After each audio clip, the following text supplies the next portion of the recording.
Listen to this evil laugh in the background of this beat.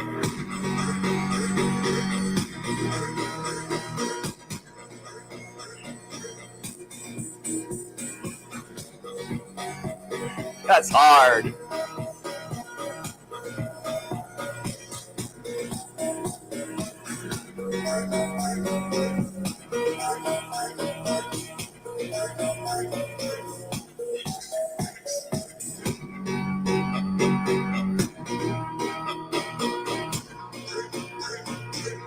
That is hard.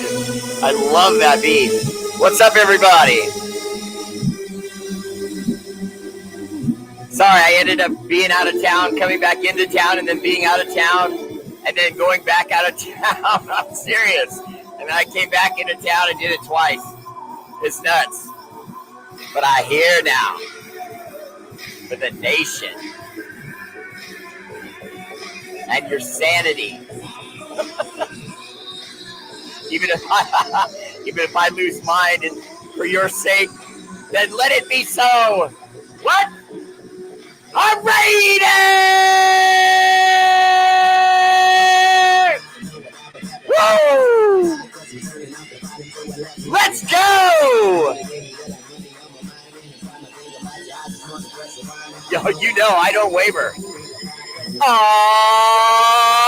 What? That's right.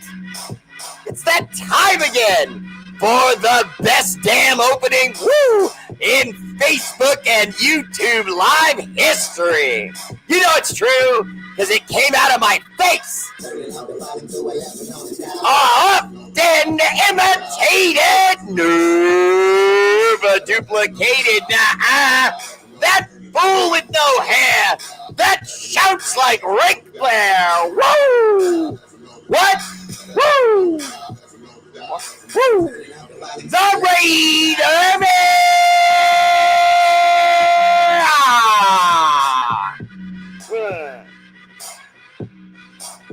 R8RBEARs! No. I'm gonna talk you down. Don't jump. No. It's not the jump. It's the sudden stop at the bottom.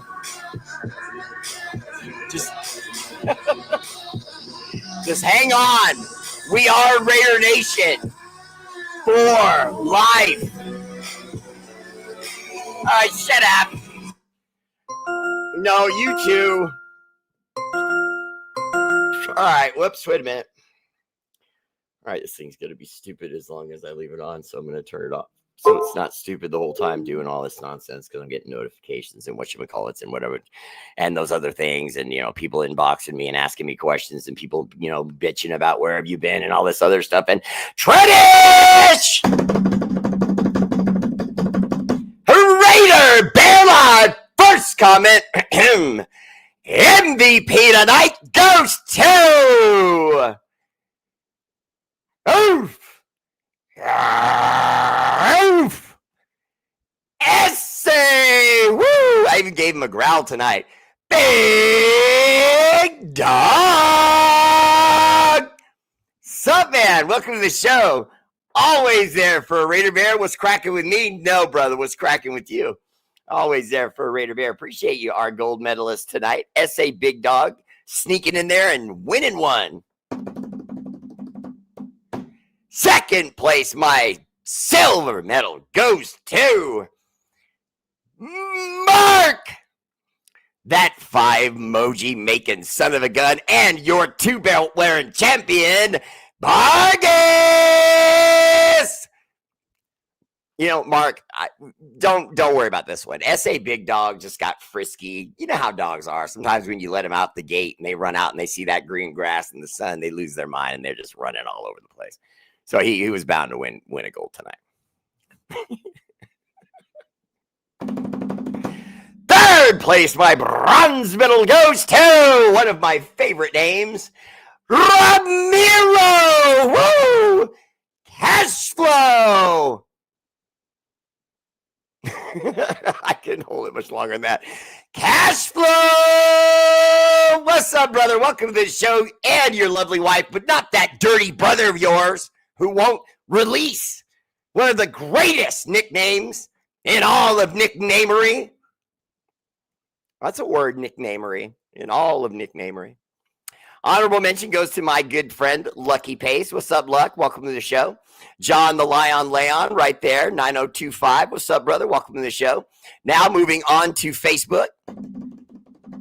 My gold medalist, my first place, my numero uno, el jefe, where I cut my teeth as a podcaster. Speak of the devil. LP, that sultry sounded son of a gun. Lucky Pace, your gold medalist tonight. What's up, brother? Welcome to the show. Appreciate you tuning in to see your boy, R8RBEAR. And silver medal to Karina. Woo! True hello! Who reminds all of you and reminds me to remind all of you that when stars are contributed to the show, they go to charities that we work with all over the world, including here in Arizona now, and we appreciate that very much. And some of those same contributions go to improvements to this show, you know, apps and programs and cameras and bug viruses and all that, you know. Okay. Third place, my bronze medal on the YouTubers. I mean, Facebook. Sorry, Facebook. I had a YouTuber in there. I'm like, wait a minute, how'd that get mentioned? Jim G-Man Garrison. What's up, brother? Welcome to the show. Always there for R8RBEAR, my guy, Jim Garrison, who said merely, yo, bear. I love that. And up, hello. Appreciate the love and the stars. If you would, take a moment and push that subscribe button. Now, on Facebook, there are subscription fees. But if you like and want to support the show, feel free. YouTube, you have no excuse, okay? Get your ever-loving butt finger. Those were meant to be two different things. Just push subscribe, hit like if you enjoy the show. Much love, you guys. Appreciate you. Okay, Alpha and Omega, what's up, brother? Welcome to the show forever. Michael Purifoy appearance. What's up, Michael? And Kevin Kahu Hano and the lovely wife, honey. On time tonight. You guys, stop it. Dustin King. Wow, legends in the house. What's up, brother? Welcome to the show. If you haven't seen it, Pete Carroll is on every $20 bill. I know. Damn, man. Here we go with the old guy jokes. Well, unfortunately, though, there is yet more drama. I mean, we got to go into a couple of different things. There's a couple of different things we got to kind of go over. But for example, did you notice that even though Greg Olson was given the power to be the offensive coordinator, the offense essentially looked the same after you fired the previous coordinator? So we know now if it was Chip Kelly, why does the offense look the same? Why would you keep running it the way he was? I don't think Chip Kelly was really running it. I think Chip Kelly got run out the front door, the back door, and the side door with a good kick in the butt for the paparazzi to get on camera. Not saying that he got screwed. I'm simply saying how do I say this? Every person of position on the Raiders was in conflict because they weren't Pete Carroll's guys. So Pete Carroll had to walk on eggshells around those guys because any mistakes he might make, even if Tom Brady and Mark Davis weren't there to see it, it was going to get reported up to them because of the ageism. Looking for any opportunity to go, oh, look, he's going into Alzheimer's. Hey, Tom, you should give me the job. Chip can run this offense into the ground. And we still didn't figure out the running game. And then you hear people talking about, well, fire Pete Carroll's son. All right. I mean, you know, the season's not going to get any better. And we're mathematically out of the playoffs. Can't win the division. And there's not enough games left to really say, hey, look at that. We won out.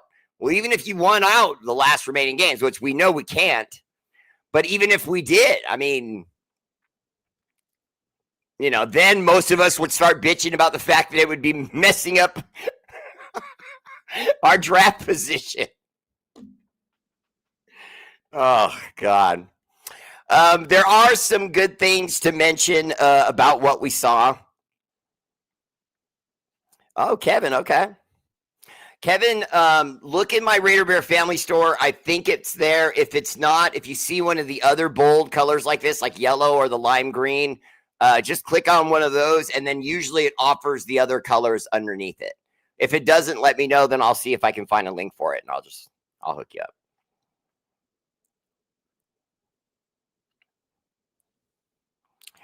Lucky said we're picking top 3 for sure in 2026. So who we getting? Lucky, I would, rather than say who, I'll say position. I think that because this might be what people are saying is kind of a light quarterback draft, I would go after whoever the best guy is that I can get wherever I'm at. So if we end up in the top 3 and we get the 1, 2, or the 3 pick, whichever it is, I'm going for the best quarterback. I just think you have to do that. Even if this looks like a small, I wanted to bring up the fact that this looks like a small quarterback class. Not that there aren't guys in this grouping that are going to come into the NFL and be good players. There are. It's just which one. Because among all the quarterbacks coming out of college right now, and I know you know this, I'm saying this pretty much for the rest of the audience, but whoever's coming out, we're going to only maybe see 4 guys, you know, maybe.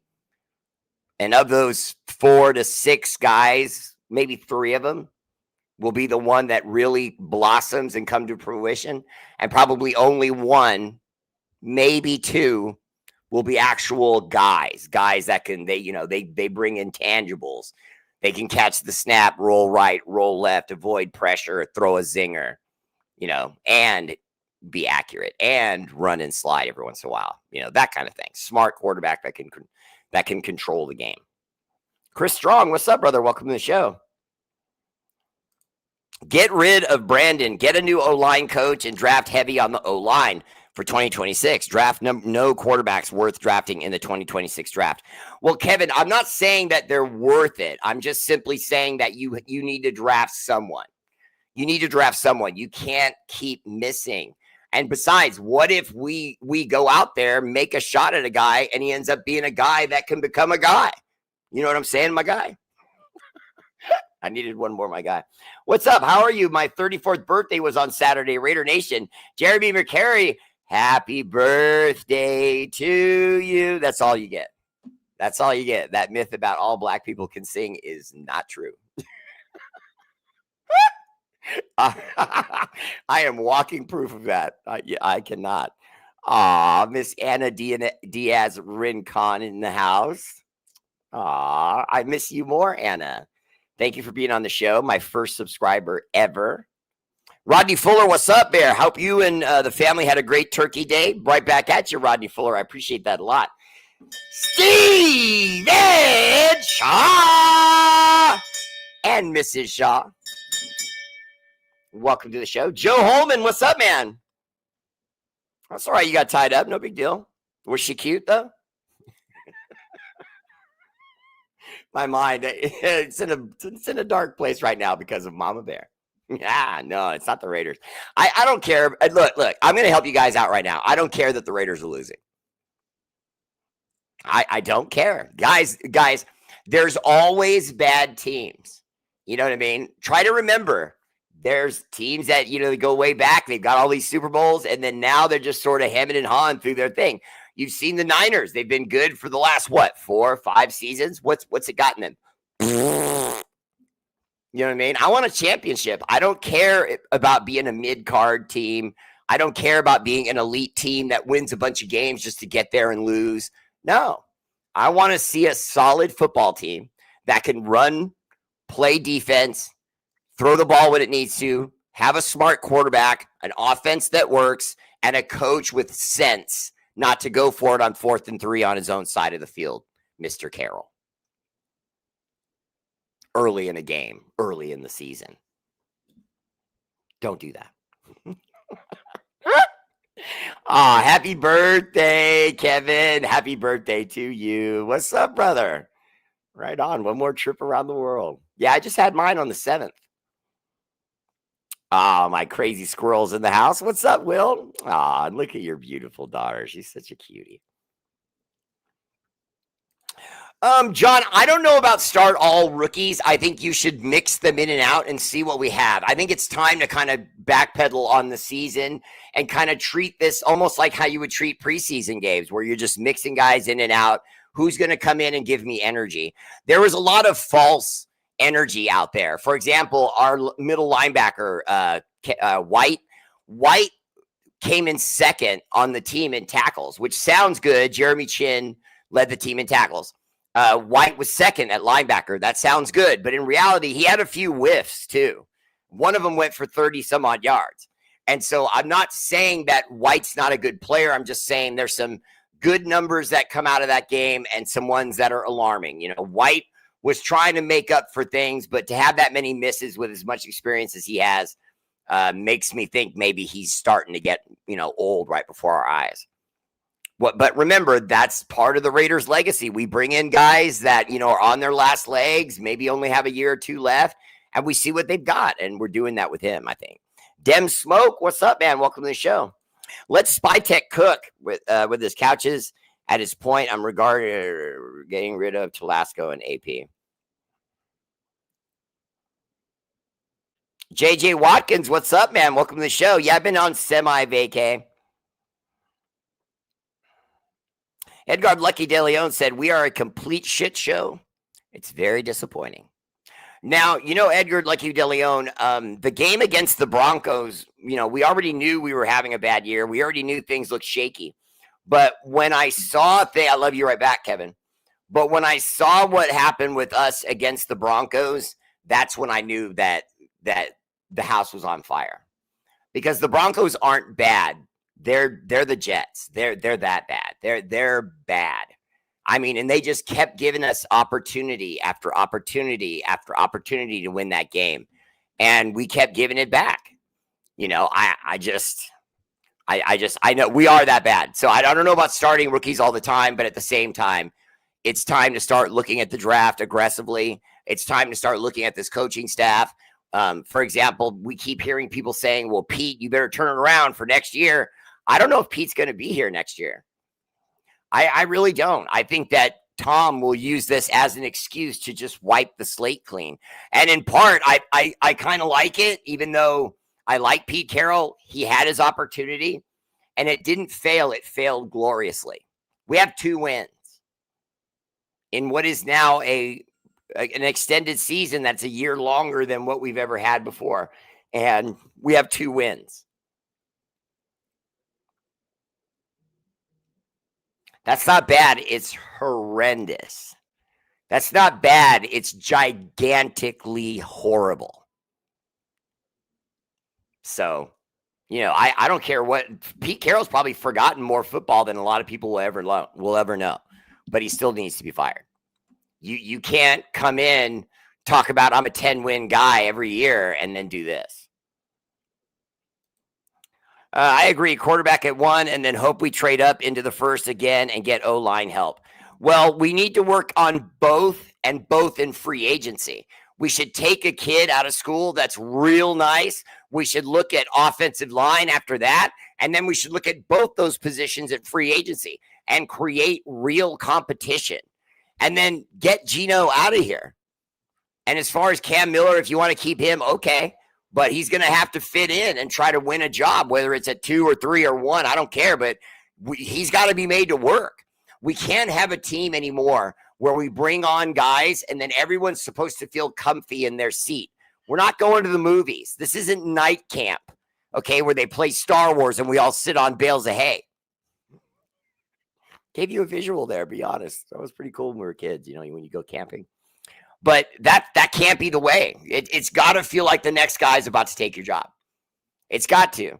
And I know some fans I've talked to in the past, and not just girls, men too, feel like that's really unfair. That if a guy's for example, if Max Crosby is the unsung starter, there's no doubt about it, best player at that position we have, then there should be someone damn good right behind him, busting his butt trying to be better than Max. You know what I'm saying? And if we don't have that, why not? I don't care if he's the best. I don't care if he clearly would keep someone from playing. Then roll him to the other side. Or if after 2 seasons he still can't unseat Max, or at the very minimum look like a valuable backup, then trade him for value. But in reality, Pete's got to. The only way Pete gets this last upcoming season on his contract if he fires his son. If he fires his son, it shows that he's committed to it 100%, not to his son, but to the Raiders winning. And right now, it doesn't look like he's committed to the Raiders winning. It looks like he's pissed off that he didn't get to pick his coaching staff, his GM, and he's got his, part owner upstairs making signals and calls, from up above and interfering with things. It's no wonder we're having such a bad year. You know what I mean? Could you expect anything better with what's going on with the chaos? I really want the purple lid. If anyone sees Santa, please tell him I can explain. This guy's, yeah, okay, with the politics, John Leon. Thank you so much. How was your Thanksgiving? How's the family? Jeremy, it's been great. My wife's like an amazing cook. She's just incredible. And what's cool about her is that even when she has dishes that you eat and you like, it's like, how do I say this? She keeps making the dish better. She keeps working on making the dish better each time, so that each time she goes back to it, I want it that much more. That's how she cooks to me. So it's pretty cool.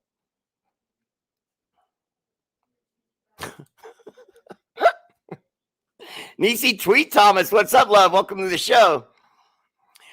We cannot roll with Geno. I throw picks Smith anymore. No quarterbacks of the future available in free agency. Pete is our worst enemy, Tomlin.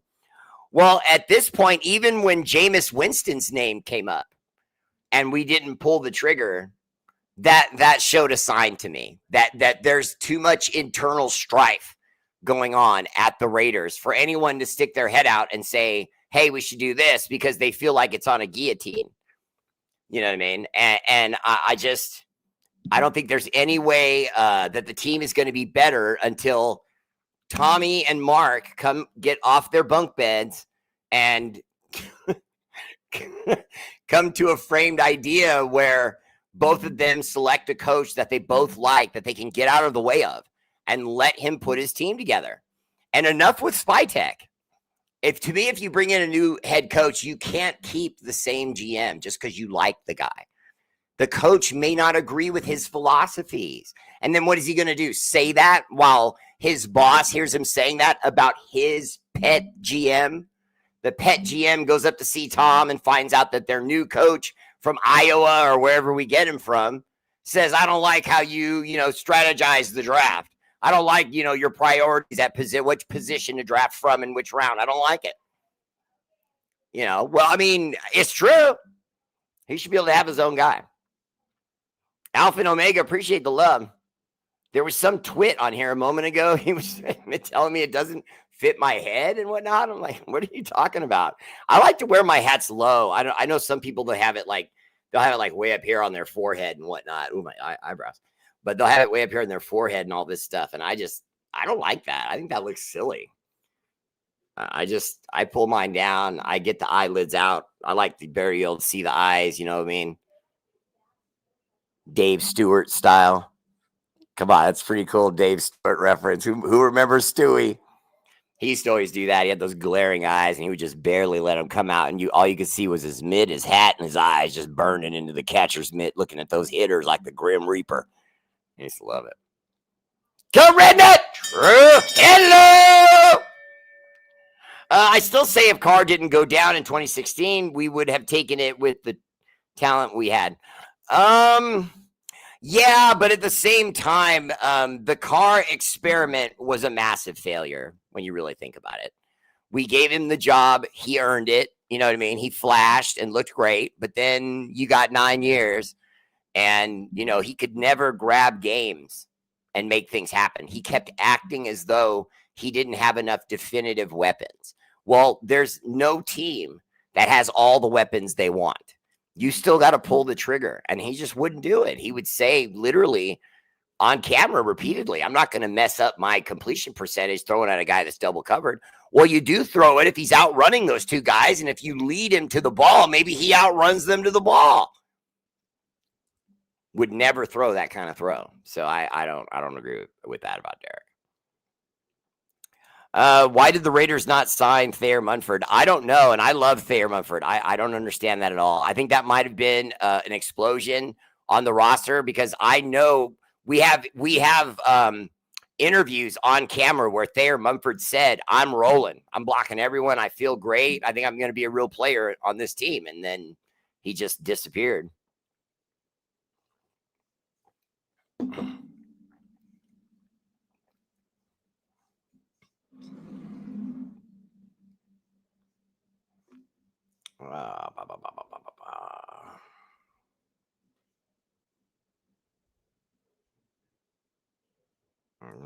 Bam, bam. Let's see. Oh, wow. Okay. Sorry about that. I'm kind of studying and reading and pulling up notes and trying to remember everything I wanted to talk to you guys about. So there really was a locker room thing right from the beginning of the season. And all the coaching staff was uncomfortable with the fact that Tom and Mark were essentially kind of puppeting everything from upstairs. And how can you judge the results from that? And so as fans, we've been kept out of the loop. And they basically pacified us by saying, "Oh, look, we're going to fire Chip Kelly." When in reality, what does that really change? Why not just let him finish the season? I mean, I realize all of you are calling for us to fire him, and everyone's saying, "Oh, fire Brennan Carroll, fire him too." Why? I'm not saying they're good coaches. I'm just saying, what difference is it going to make at this point? What are they going to do? Change what they're running? They can't. You're in the mid part of your year. You can't institute a new package this point of the year. If you bring in a new offensive coordinator, what if he wants to do more of a run blocking system, or he wants to do more of a delayed pass, protection system? I mean, if he does any of those things, then you have to rework the line again. How do you do that during the season? It's just, we're in a nightmare, and it's the upper management's fault. We're all talking about Pete Carroll, Chip Kelly, and all that stuff. I don't think it really has anything to do with much of any of that. They're all being hamstrung by upstairs. I believe that. We're even finding out now slowly that Chip Kelly wasn't really calling the plays. He was only working with Pete Carroll to design an offense that he liked, that looked more like what they were running back in Seattle. And then when Chip Kelly would try to resist that and kind of go to other things and start running delayed draw, play action from the shotgun, fake the run, or let the runner take it and then let it, fly short or second level or deeper. They just took that out of our offense. You know what I mean? And it was like after week 3, you didn't see that anymore.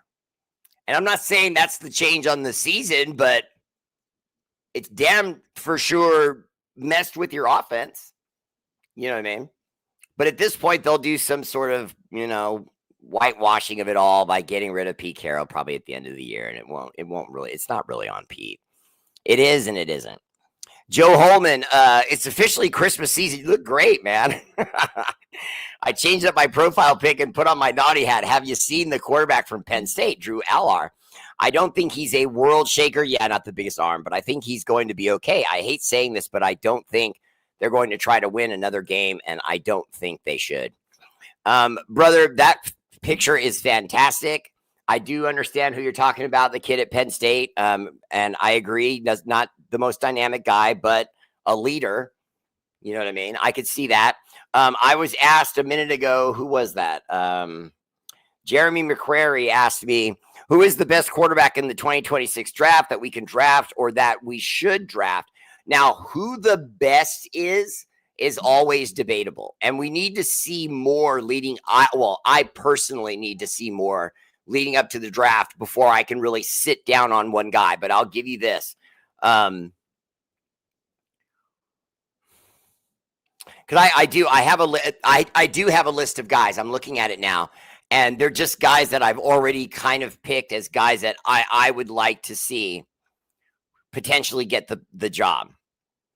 Okay, now, most people would argue Ty Simpson with Alabama is obvious. Okay, so I'm just going to throw that out there. Okay, Ty Simpson, Dante Moore with Oregon. I think that's, pedigree, tools. I think he's got it all. And then last but not least, Fernando Mendoza of Indiana. Now, Fernando Mendoza kind of intrigues me. I'm just going to say that for now. He might be the guy, though. I think Fernando Mendoza might be the guy. And I think it's in part because for the first time that I can ever remember, you remember when guys would come into the NFL, the first thing that you would find out is that, the young guys would say, this is really rough because they're so much bigger in the NFL and so much faster in the NFL and so much this and so much that. I'm not seeing that like I used to. I'm starting to see the level of athleticism level off more and more to where now you're seeing a guy like Brock Bowers come into the league and he takes 1 year, and even in his rookie season, he was really, really good. But now he's even better. You know what I mean? As far as his understanding of what he's supposed to be doing, most of what he did as a rookie was just like, crazy athleticism and being smart, assimilating the playbook. Now you're seeing athletic gifts. His catch in the end zone, that's not, I know we've all been making a big deal out of it. Everyone, Raider fans, been talking about it, and they should be. That catch was amazing. First, you have to remember, all of his momentum was going away from the ball. That's one. Two, he's not left-handed. So to reach out like that with a defender on your body, which is another level of difficulty, to then catch it with the left hand and to be able to pull it in with just the left hand and score a touchdown in the corner of the end zone. I mean, it's like raise the level of difficulty, raise the level of difficulty, raise the level of difficulty. And he made the play and made it look easy. So we have something there, but it's no different than what we have in Max Crosby. It's just on the other side of the ball. Are we going to treat Brock any better? I mean, I hope so, because we've been treating our guy Max like garbage. Malcolm Kuntz is his Robin to his Batman. Really? Max Crosby is Batman, and he's supposed to look across for his Robin, and we're telling him it's...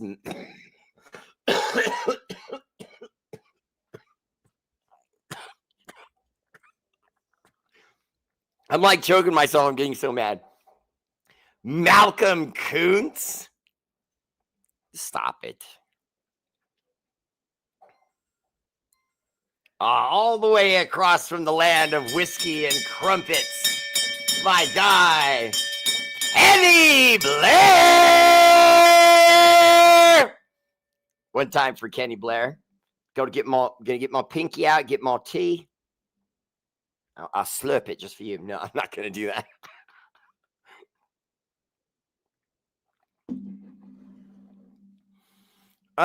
Bob, we tried to do the young coach with experience, but Ben Johnson was using us, I think, as leverage, because the Chicago Bears already had their quarterback.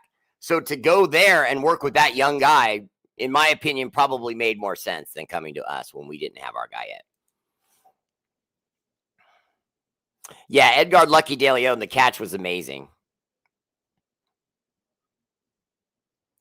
Joe, I wouldn't even mind if they just traded for someone experienced. I don't want to put all that pressure on a defensive end coming out of college. They still should feel pressure. I think you should do that to all of them. But at the same time, you got to, how do I say this? You got to get a warrior. We got to get Max another warrior. You guys realize how hard it is to land on a Max. Look at how long we've had him. We haven't been able to find another one. In the draft or free agency, we haven't been able to lock it down. It's difficult, and we wasted Khalil Mack's career the exact same way. Bruce Irvin on the opposite side of Khalil Mack. Really? Really? You know what I mean? Bruce Irvin and Malcolm Kuntz might as well be related. They're both a part of the family bum. Draft edge rusher to pair with Max first. Pick, then we draft offensive line. Day 2, get the quarterback. Day 3, get or trade for Jameis Winston in free agency. Lucky Pace, I loved everything about that. I love everything about that. I was asked a quarterback question, so I said quarterback, go get the quarterback. But if the best lineman or defensive end available is there, you go get him. We've been running from that position for too long with Carter, who ended up going to the Eagles. We got to get that fixed. Demon Smoke, what's up, brother? Welcome to the show. It's good to see you too, brother.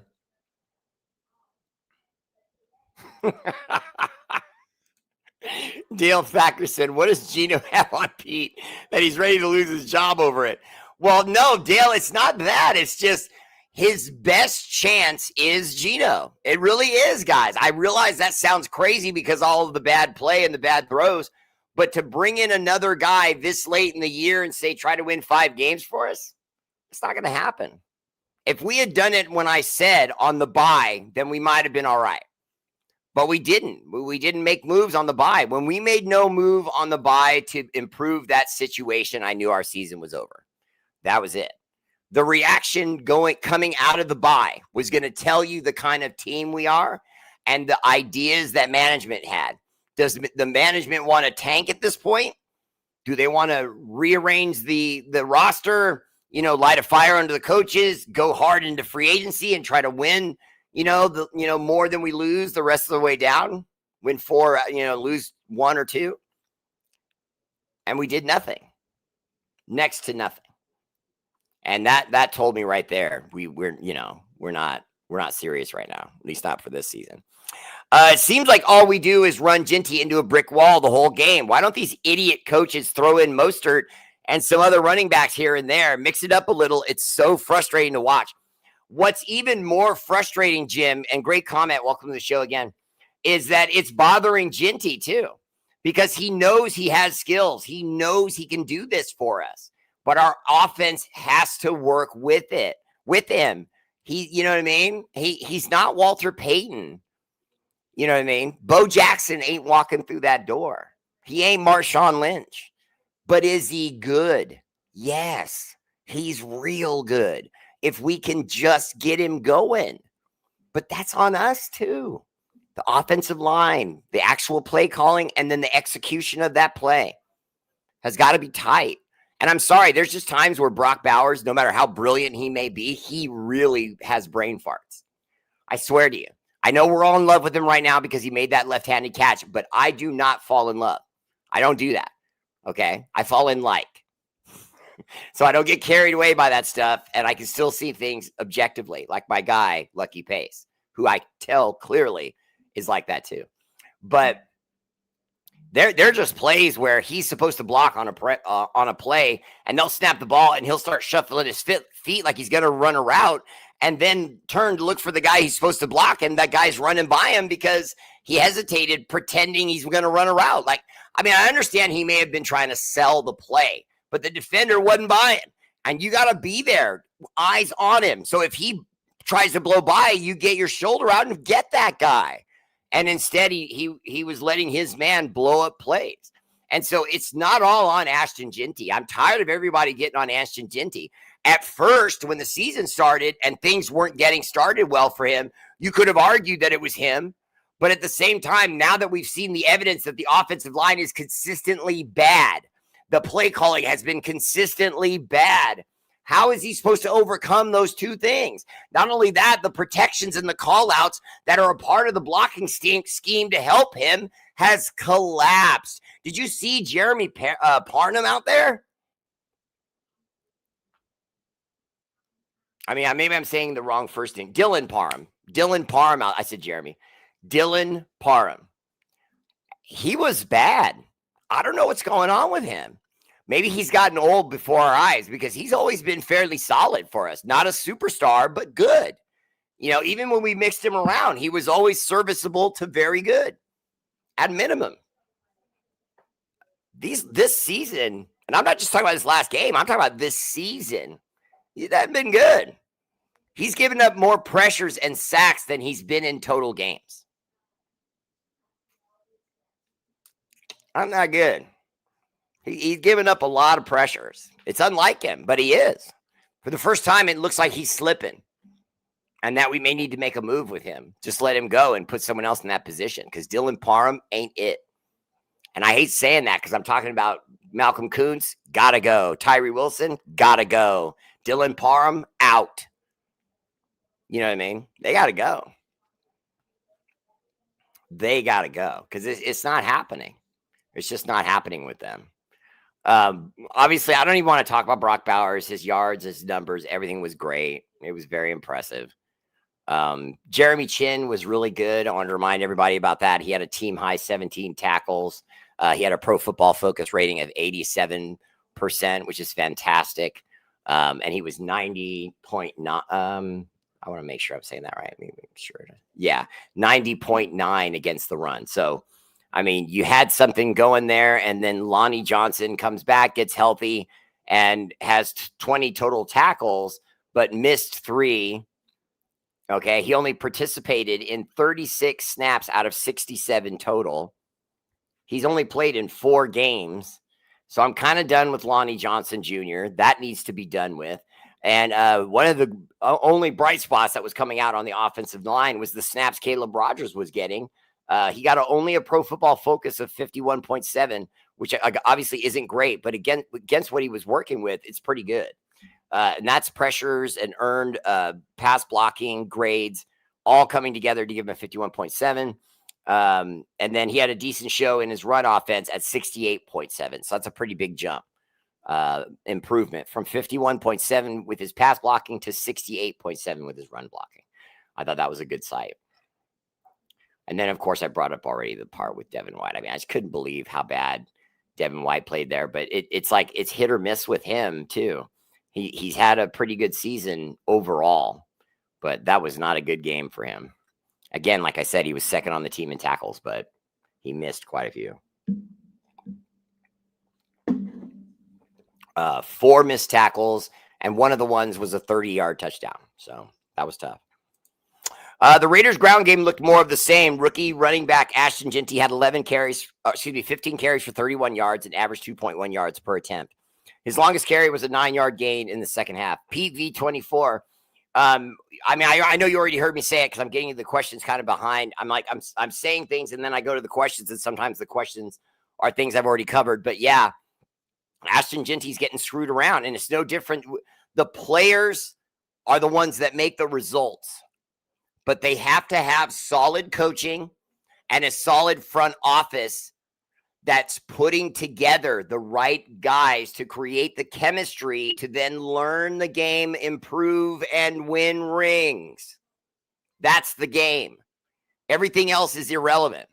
What if we win the division, go into the playoffs, and lose in the second round? Are you going to be happy about that? No. You're going to be mad. Oh, we got this far. Oh, we were in the playoffs. We should have won it all. That's how we all feel. So I don't care. It's either the Super Bowl or next year we make a run again. We start over, we make a run again.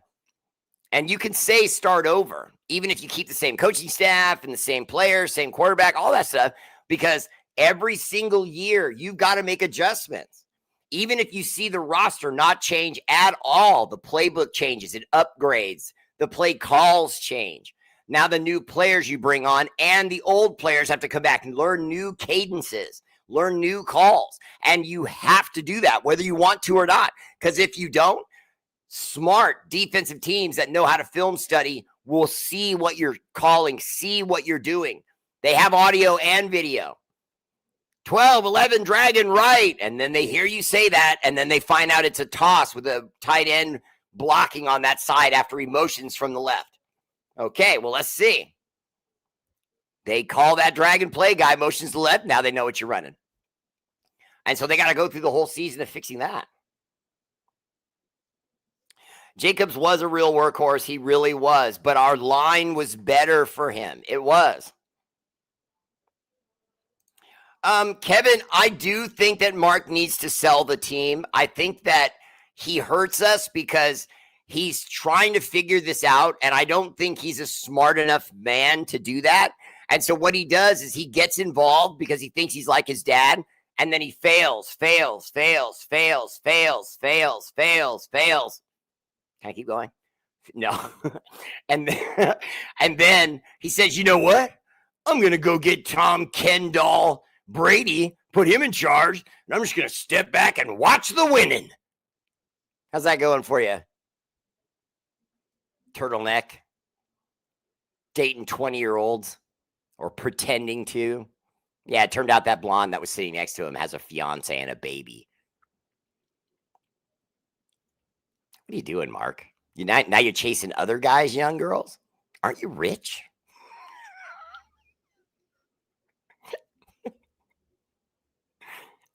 Glenn Ford, Gino doesn't run for the same reason Derek Carr stopped running. He doesn't want to get hurt. Gino's not injury prone, but he is if he gets hit too much. He can take hits and slide down, turn, and things like that, but not hits. So if he's running for yards and he's trying to, get somewhere and somebody drills him, that's it for Gino. Tanamoku, what's up, brother? Welcome to the show. I was wondering the same thing the other day. He must have something on him. Yeah, you're right. Let SpyTech pick the coach. Okay, as long as the coach and him agree on philosophy, and then more importantly, then he lets that coach pick his staff. If he does that, then okay. Stu! Bear, I'm late for the party, but tell me you're finally done with Gino and the Pete Carroll experience. Carlos, boy, kids, always busting the Bears' balls because he was all on board with Pete Carroll. And I really thought Pete Carroll was going to put that 10-win magic on us, and then maybe next year with an additional crop of young people and draft picks, and trades, I thought we could do something, but, it went in one ear and out the other. Oh, good Lord. Peggy's here, honey, and all her winning with the Steelers. Your new time slot doesn't sync with the kids' schedule. Don't let me find out you're avoiding a lovable Steeler fan.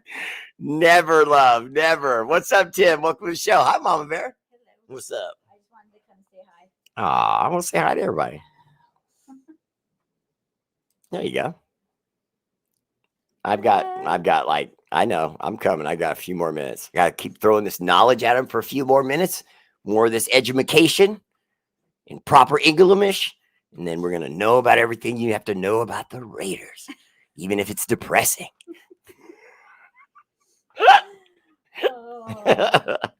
My wife has to throw a robe over me and rub my shoulders when they lose. It's okay, Bear. It's okay. Stop crying. I'm used to it because it happens so often. What's up, Bear? I think the old man Pete is one and done. Troy Gill, what's up, brother? Welcome to the show. I got to agree. Young Trey Jan, wow. You know what? Your comment, no, but I'm a huge Vegeta guy. So if you planned on being rude to me for the rest of the show, you probably shouldn't, because we might be right here when it comes to DBZ. I'm all about the Prince of All Saiyans. We need a fullback in our offense, so Ginty in the red zone. No, I just want the line to get better. Tim Newport, I blame Brady. Well, Tim, I don't know if that's you or Peggy or both, because you're both brilliant, but I would say I do too. I don't like how Brady's handled the situation. You can tell just by how the way the season's been run that there's strife there. There's strife there, and the players can't have that. You know what I mean? You have to think of it like your parents in a divorce, how it affects the kids. The kids, still go to school and they play with video games and stuff, but they're not happy. They want to go to grandma's because they're tired of hearing their mom and dad argue about stuff. And they think that their kids can't hear it because they shut the door and turn the TV up. No, I didn't come from anything like that. My mother and father were married their whole life. I come from the good stuff. Okay. A very successful marriage, but that's what it's like. And Brady's a bum, and you can tell because his own wife left him for a karate instructor.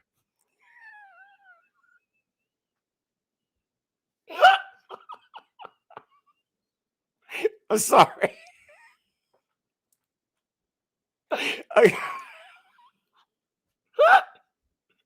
Why not a masseuse? That I would hurt less. I mean, at least masseuses make a little money. A karate instructor? Why not a cheerleader? They don't make any money either. You bum. All right. Enough references. I've got people hating the purple. I got people loving the perp. I got people ripping me for the perp. All right, here we go. We should be in military mode and wanting to just destroy whoever we have left on the schedule. So I'll go with the camo. I want the Raiders to get the Indiana Hoosiers quarterback. That was one of the guys I mentioned, and I would agree with that. I watched Alar's first game this year, and he didn't look good at all. Tana, I don't take too much from that. You have to remember that sometimes a college quarterback is meant to be molded like clay by NFL coaches. So they will look at guys in the quarterback. They will look at quarterbacks in the NCAA ranks a little differently than we do. You know what I mean? There'll be guys in there that they say to themselves, hey, I don't care if we get that guy in the 5th round. I can make him work. He's got a cannon for an arm. He's smart. If we can put a good line in front of him, we can win some games, you know. And just to make Peggy smile, look at what, you know, the Steelers did with Ben Roethlisberger. Not the most mobile guy, you know what I mean? Not always the most accurate guy, but he could throw the ball a country mile. He was hard to get down. And if your offensive line and your running game were pretty good, you know, you could win with that guy. And to me, a guy that looks like Ben Roethlisberger, he probably wouldn't get picked, you know, but for the like 5th, 6th, or 7th round. And yet, look what he did, you know. I think that there are guys in this draft that can have that kind of career. Maybe not quite as much success, but could have similar success, like Fernando Mendoza. I like him a lot. Which type of quarterback should we draft? A mobile one or one that's tall and can sling the ball with accuracy from the pocket? Well, Alpha and Omega, I'm looking for both. Now, that's not a cop-out answer. I want to be clear. I want a pocket passer. Okay, pocket passers win Super Bowl games. Now, Russell Wilson was a pocket passer who was also elusive enough that he could give you a little 10-yard, 9-yard, 8-yard run here and there. I want that. I want that tweener. I want Daniel Craig, the guy that, or I'm so bad with names tonight, but the quarterback that was with the Giants that went to the Colts. He's the prototype. Big body, but not like Roethlisberger. He's lean, can run, has speed, knows when to get down. He's not trying to challenge guys, and he stands in the pocket and throws strikes. I want that. You know what I mean? And if I have to choose, then I want the pocket thrower. I don't want the running quarterback. I realize people get enamored by running quarterbacks. What's Lamar Jackson won? I'll wait. Isn't Lamar Jackson the best running quarterback in football? How about Josh Allen? Great running quarterback. Powerful arm. What's he won? Nothing. So, you know, I hate to say it, you know, but the light-skinned wimp with the blue eyes and the stick figure wife stands in the pocket and throws, wins Super Bowls. You know, Jalen Hurts, he can run, but he only does it when it's appropriate. Otherwise, he's handing it off to his running back or he's slinging the rock. He can throw the deep ball and he can run. That's where the NFL is now. You need that Swiss Army knife. He's got to be able to go through his progressions. He's got to be able to hit people on the field, and he's got to be able to run for a handful of yards here and there. Geno ain't that guy. He doesn't have the frame for it. Not big enough in the butt. And if you think of every guy I just talked about, everyone, they got something back there. Caboose. Stephen Shaw and Mrs. Shaw. You're right, brother. Max needs more help in a bad way. It's not fair. Yeah, it's way too little. Corinna! True. Hello. Arbel Reese Buckeye would be 1 Max and 1 a Reese or down safety Buckeye. Jeffrey McCurry. Okay. I like that. We had Chasen, Glenn Ford, and we made the mistake. I agree with you. We had brought him in from the Jaguars. That was a move. It was smart. He was tough. I don't know what we were doing there.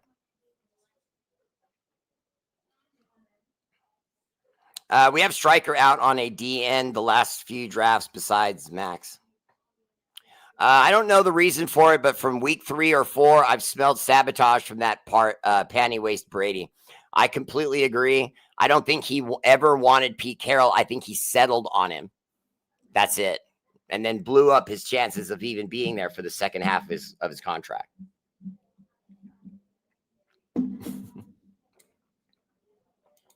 Dale Thacker, that is a messed up comment.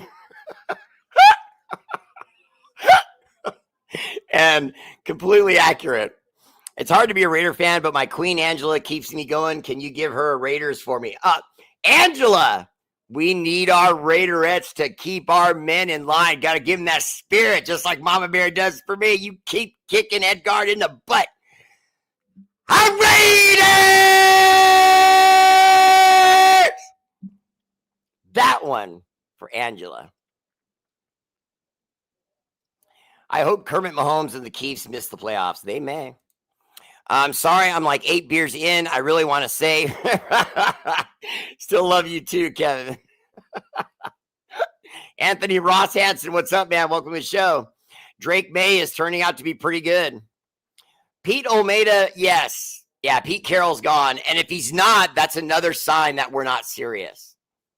Because it means that Brady's probably trying to buy more time to get to the next class, get the coach out of college that he wants, and then make his run the way he wants to make it. But that's certainly what it seems like right now.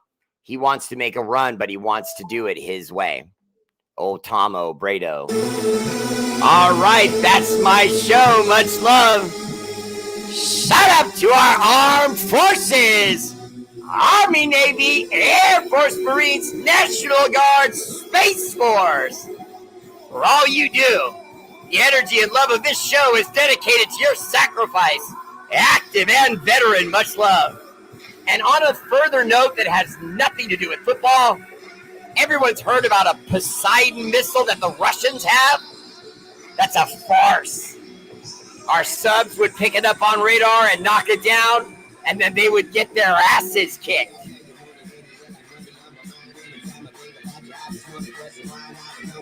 God bless you. I hope you all had a great Thanksgiving, and I'll see you tomorrow. R8RBEAR family page. Peace!